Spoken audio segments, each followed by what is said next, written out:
दूसरे अध्याय में बहुत सारा कुछ है, सांख्य योग का वर्णन है। तीसरे अध्याय में उसने कहा, महाराज जैसी चेत कर्मणस्ते मता बुद्धि जनार्दन किम घोरे माम नियोजयसि केशव। हे केशव, आप मुझे कभी तो कर्म की बात बताते हैं और कभी आप ज्ञान की बात बताते हैं। ये मिली जुली बातें होने के कारण मुझे बड़ा कष्ट होता है, इसलिए आप मुझे बताइए, ये न श्रेयो माप्नुयाम, जिसके द्वारा मेरा श्रेय सिद्ध हो, ऐसा आप बताएं, मैं आपसे प्रार्थना करता हूं। अर्जुन कह चुका। अर्जुन खूब जिज्ञासा करता है। प्रश्न पूछना अपने गुरु से बुरी बात नहीं है, लेकिन बहुत सारे लोग अपने प्रश्न का उत्तर पहले ही ढूंढ के रखते हैं और बाद में सोचते हैं कि गुरुजी जैसा हम सोच रहे हैं वैसा ही बतावें तो अच्छी बात है। और कई बार लोग गुरुजी की परीक्षा लेने के लिए जाते हैं। ठीक होगा कि नहीं ठीक होगा मैं जानता नहीं, लेकिन उससे कुछ मिलेगा नहीं, उससे आध्यात्मिक लाभ नहीं मिलेगा। इसलिए निवेदन ये करता हूं कि आपके भीतर जिज्ञासा जब जागे तो पहले अपने को रिक्त करने का प्रयत्न करना। अगर भरे भरे जाओगे तो होगा क्या, बड़ी कठिनाई होगी। जो कुछ मिलेगा वो भी बह जाएगा, उछल जाएगा, बाहर चला जाएगा। इसलिए पहले रिक्त करना चाहिए। यहां शंखध्वनि हुई, उस समय में विचार कर रहा था, अगर शंख के भीतर पानी भरा होता तो आवाज निकलती क्या? नहीं निकलती। शंख ने अपने को रिक्त किया तो उसमें से ध्वनि हुई।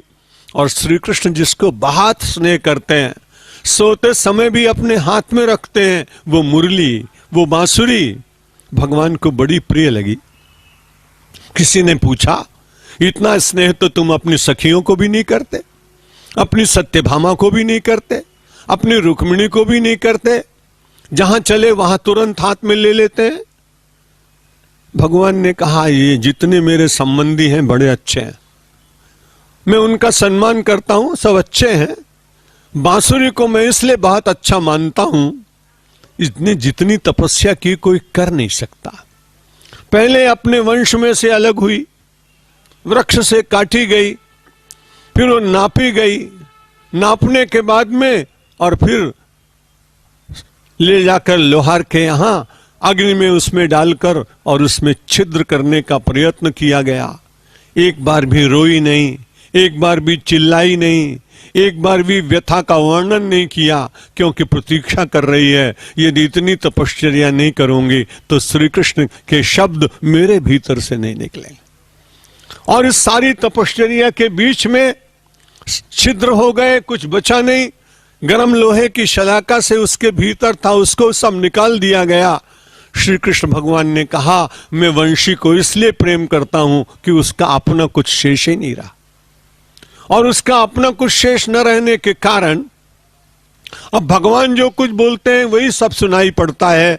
इसलिए वंशी बनने का प्रयत्न करना हम सब लोगों के लिए बड़ा कठिन है, पर थोड़ा थोड़ा तो अपने तो रिक्त करिए। माधव आते हैं, केशव आते हैं, भगवान आते हैं, इष्टदेव आते हैं, आपके हृदय मंदिर के बिल्कुल निकट बैठ जाते हैं। आपकी आंखें बंद होती हैं, आप भजन कर रहे होते हैं। उस समय केवल भगवान को इतनी पीड़ा होती है कि इसने मुझे बुलाया और मैं इसके पास पहुंच गया, लेकिन इसने मेरे लिए कोई आसन रखा नहीं। इसने तो किसी पे काम को बिठाया, किसी पर क्रोध को बिठाया, किसी को ईर्ष्या को बिठाया, कहीं असूया को, कहीं मद को। अब मैं आया तो माधव ने सोचा, अब बैठूं कहां, बुलाया तो सही पर आसन तो रखा ही नहीं। वो आते हैं और लौट जाते हैं। इसलिए मेरे भाई बहन, एक आसन पहले हृदय के भीतर भगवान के लिए सुरक्षित करिए और फिर उनको बुलाइए।